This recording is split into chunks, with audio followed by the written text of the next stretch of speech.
তোমরা হয়তো অনেকেই এখন নোটিস করেছো এই তীব্র গরমের সাথে সাথে মশার উৎপাতও কিন্তু খুবই বেড়ে গেছে। তো হ্যালো বন্ধুরা, কেমন আছো তোমরা? আশা করি ভালো আছো, আর আমিও ভালো আছি। তো আবার আমি তোমাদের জন্য এমন কিছু টিপস নিয়ে এসেছি যেটা ইউজ করলে তোমাদের ঘরের কাজ অনেকটাই সোজা হয়ে যাবে, আর সাথে সাথে তোমাদের সময়ও খরচ অনেকটাই বাঁচবে। তাহলে চলো দেরি না করে শুরু করা যাক। এই তীব্র গরমে এমনিতেই শরীর হস্তব্যস্ত, আর তার মধ্যে যদি এইভাবে মশার কামড় খাই তাহলে তো আরোই বিরক্তি ভাব।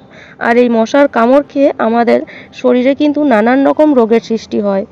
আর এর থেকে বাঁচার জন্য আমরা কি করি, বাজার থেকে কেমিক্যালযুক্ত ওষুধ কিনে আনি। এতেও কিন্তু আমাদের শরীরে প্রচুর ক্ষতিকর। এই গরমের মধ্যে যদি কেমিক্যালযুক্ত ওষুধ বা লিকুইড আমরা এনে ঘরের মধ্যে জ্বালাই তাহলে কিন্তু আমাদের বাচ্চা কি আমরাও অসুস্থ হয়ে পড়ব। তো সেই জন্য এই গরমে যদি বাঁচতে চাও বা মশার কামড় থেকে যদি বাঁচতে চাও, ঘরেই খুবই সহজে কেমিক্যালযুক্ত লিকুইড বা ওষুধ মশার তাড়ানোর তৈরি করে নিতে পারো। তো চলো সেটা কিভাবে সম্ভব দেখে নাও।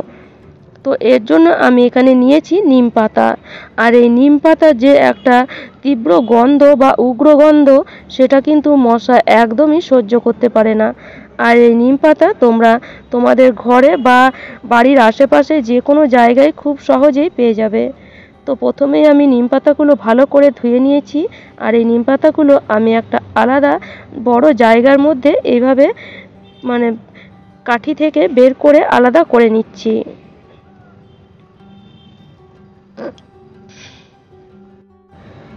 তো দেখো নিম পাতাগুলো নিয়ে নিয়েছি, আর যতটা পারবে একটু বেশি পরিমাণে নেওয়ার চেষ্টা করবে। এবার এখানে আমি অ্যাড করে দেব পেঁয়াজ আর রসুনের খোসা। এই পেঁয়াজ আর রসুনের খোসার যে উগ্র গন্ধ, সেটাও কিন্তু মশা বা যে কোনো পোকামাকড় সহ্য করতে পারে না। এবার আমি এখানে দিয়ে দিচ্ছি কিছুটা পরিমাণ লং, মোটামুটি 10-12 পিস। আর দিয়ে দিচ্ছি কিছুটা পরিমাণ কর্পূর। তো এখানে 2 পিস আমি কর্পূর দিয়েছি। আর দিয়ে দিচ্ছি 1 চামচ খাওয়ার সোডা। এবার এখানে আমি দিয়ে দেব 1 গ্লাস জল। তো এখানে আমি জলটা গ্লাসের মাপে 1 গ্লাস দিয়েছি। জলটা যতটা কম দেবে ততই কিন্তু উপকার, খুব বেশি পাতলা কিন্তু হবে না। এবার এটাকে গ্যাসে বা ইন্ডাকশানে চাপিয়ে দাও, আর এটাকে মোটামুটি 15 থেকে 20 মিনিটের মতন ফুটিয়ে নিতে হবে। তো এইভাবে একটু আঁচটাকে কম করেই ফুটিয়ে নেবে, যাতে সব কিছু রস যেন বেরিয়ে আসে। তো দেখো মোটামুটি আমি এটাকে 15 থেকে 20 মিনিট ফুটিয়ে নিয়েছি। দেখতেই পাচ্ছ কতটা গাঢ় হয়ে গেছে। আর জলটাও তো শুকে 1 গ্লাস থেকে মানে আধ গ্লাসেরও কম হয়ে গেছে, দেখতেই পাচ্ছ তোমরা। তো এইভাবেই কিন্তু করে নিতে হবে। এবার এটাকে আমরা অফ করে দিয়ে ঠান্ডা করব। আর এখানে আমাদের দরকার এরকম যে মশা তাড়ানোর জন্য লিকুইড আমরা বাজার থেকে কিনে আনি, সেই বোতলটা। তো এরকম বোতল তো তোমাদের বাড়িতেও থাকবে, যেটাকে আমরা হয়তো বেকার ভেবে ফেলে দিই। কিন্তু এটাকে ফেলে না দিয়ে ঘরে এরকম লিকুইড তৈরি করে তোমরা খুব সহজেই মশা তাড়িয়ে নিতে পারো এর মধ্যে ভরে। তো এই যে লিকুইডটা আমরা তৈরি করলাম, সেটাকে এবার ঠান্ডা হয়ে গেলে এইভাবে ছেঁকে নেব।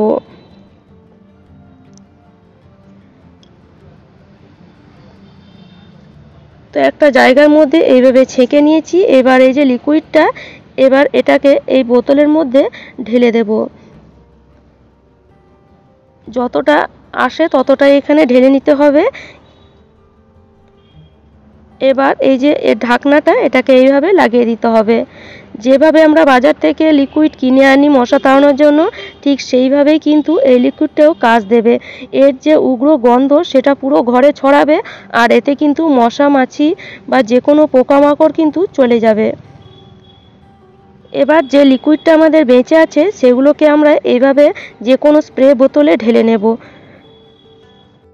তোমাদেরও বাড়িতে তো এই ধরনের স্প্রে বোতল বা এর থেকে বড় স্প্রে বোতল থাকতে পারে। তো সেই স্প্রে বোতলে এই লিকুইডটাকে ঢেলে নেবে। ঘরের মধ্যে যদি এই লিকুইডটা স্প্রেও করো তাতেও কিন্তু মশা থাকবে না। সকালের দিকে বা সন্ধ্যের দিকে দরজা জানলা খুলে দিয়ে একটু স্প্রে করে দেবে, তারপরে দেখবে একটাও মশা কিন্তু ঘরে আর থাকবে না। তো দেখো আমি যতটা লিকুইড বানিয়েছিলাম সবগুলোই কিন্তু ঢেলে নিয়েছি, আর এখানে আমার 3 বোতল হয়েছে। তো চলো এবার এগুলোকে কিভাবে আমরা ইউজ করব সেটাও দেখে নিই। আর এইভাবে যদি ঘরে বানানো যায় তাহলে বাজার থেকে কিনে আনার কী বা দরকার। তো এখানে আমি একটা মশা তাড়ানোর যে মেশিন হয়, যার মধ্যে লিকুইড লাগানো থাকে, সেই মেশিনটা নিয়ে নিয়েছি। আর এইভাবে এই যে বোতলটাকে এর মধ্যে লাগিয়ে দিলাম। এবার ইলেকট্রিকের সুইচের মধ্যে যেমন আমরা মশা তাড়ানোর জন্য লিকুইড লাগাই ঠিক সেইভাবেই লাগিয়ে দেব। আর দরজা জানলাগুলো খুলে দেব।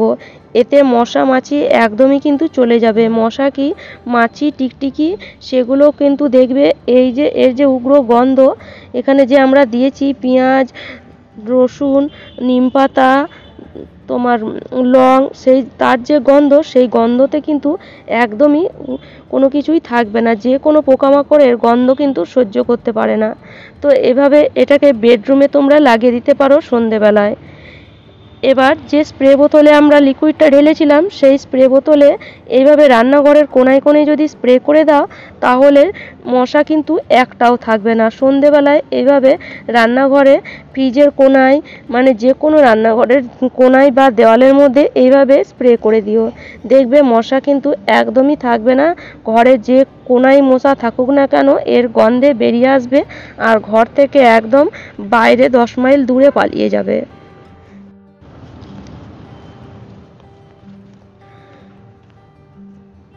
তো এইভাবে স্প্রে করে দিলে গোটা ঘরে এর একটা গন্ধ বেরোবে, যার কারণে কিন্তু মশা মাছি কিছুই থাকবে না। আর এই যে ফুলদানি হয়, এই ফুলদানির মধ্যেও দেখবে মশা লুকিয়ে থাকে। তো এর মধ্যে এইভাবে একটু স্প্রে করে দিতে পারো, মানে তোমাদের যেখানে যেখানে মনে হবে সেখানেই এইভাবে স্প্রে করতে পারো।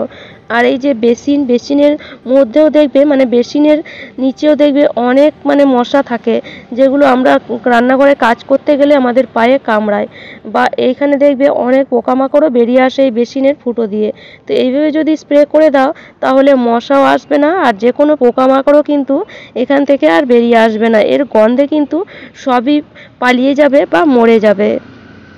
তো এইভাবে অবশ্যই 1 দিন 2 দিন পর পর যদি বানিয়ে স্প্রে করো তাহলে 10 দিনের মাথায় দেখবে ঘরে কি ঘরের বাইরেও কিন্তু একটা মশা তোমরা দেখতে পাবে না। আর এইভাবে বাথরুমেও এটাকে স্প্রে করতে পারো। বাথরুমেও দেখবে এই সময় প্রচুর মশা।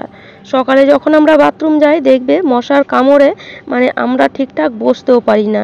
তো এইভাবে যদি বাথরুমে একটু স্প্রে করে দাও তাহলে বাথরুমের মশাগুলো কিন্তু ঘর থেকে বাইরে বেরিয়ে যাবে। তো এইভাবে বানিয়ে যে কোনো জায়গায় তোমরা স্প্রে করতে পারো। আর এতে কিন্তু খরচাও খুব একটা নাই আর আমাদের শরীরেরও কোনো ক্ষতি নাই। তাহলে এবার বাইরে থেকে আর মশা তাড়ানোর লিকুইড কিনে আনার কোনো প্রয়োজন নেই। ঘরেই তোমরা খুব সহজে 10 মিনিট 15 মিনিটের মধ্যেই বানিয়ে নিতে পারো এই মশা তাড়ানোর লিকুইড। আর এতে পয়সার খরচা খুবই কম। তাহলে আশা করি আজকের টিপসটা তোমাদের কাজে আসবে। আর আমার টিপস যদি তোমাদের এতটুকুও ভালো লাগে তাহলে অবশ্যই লাইক করো, শেয়ার করো আর আমাকে কমেন্ট করে অবশ্যই জানিও। আর যারা আমার চ্যানেলে নতুন বন্ধু হয়েছো তারা প্লিজ চ্যানেলটিকে সাবস্ক্রাইব করে নিও। তাহলে চলো আজ এই পর্যন্তই। ভালো থেকো, সুস্থ থেকো, ধন্যবাদ।